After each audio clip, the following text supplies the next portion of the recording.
Tout simplement à cause de la corruption politique, lorsque le capitalisme joue son rôle et que les forces de travail sont exploitées et que le gouvernement est en hibernation, le peuple souffre et l'avenir s'effondre. Dans l'appartement de la famille Al-Ahmed, situé dans le quartier Al-Zuhur de la paisible ville, où les rues sont bordées d'arbres et les maisons surplombent de petits jardins, un enfant demanda curieusement à son père, assis sur le canapé du salon orné de coussins colorés. Qu'est-ce que cela signifie, la corruption politique ? Son père répondit avec un sourire intelligent en sirotant son café du matin, « Je ne te le dirai pas, mon fils, car c'est difficile pour toi à cet âge. Mais laisse-moi t'expliquer le sujet de manière plus compréhensible. » Le père dit, « Je subvins aux besoins de la maison, tu peux m'appeler le capitalisme. Ta mère gère les affaires de la maison, appelle-la le gouvernement.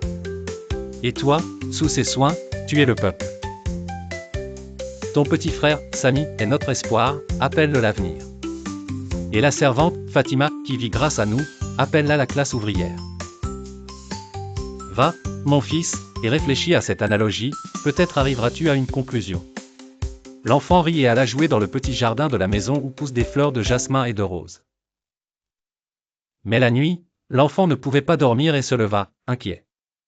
Il entendit son petit frère, Sami, pleurer, il alla à lui et le trouva sans couche. Il alla le dire à sa mère, mais la trouva endormie profondément sur le canapé du salon et fut surpris de ne pas voir son père à ses côtés. Il chercha son père partout dans l'appartement et entendit sa voix rire dans la chambre de la servante, Fatima. Il retourna à son lit, perplexe. Le père, surpris, demanda, « Et qu'as-tu compris ?»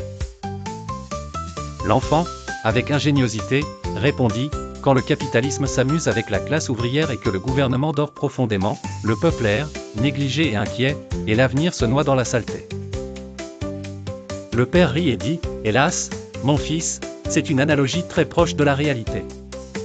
La morale de l'histoire, la corruption commence quand les responsabilités sont négligées et les ressources exploitées, et les générations suivantes en souffrent. » La réponse de l'enfant était drôle mais contenait une petite critique profonde de ce qui se passe parfois dans certains systèmes. Dans le quartier Al-Zuhur, la famille Al-Ahmed a appris une petite mais grande leçon sur la vie et la responsabilité.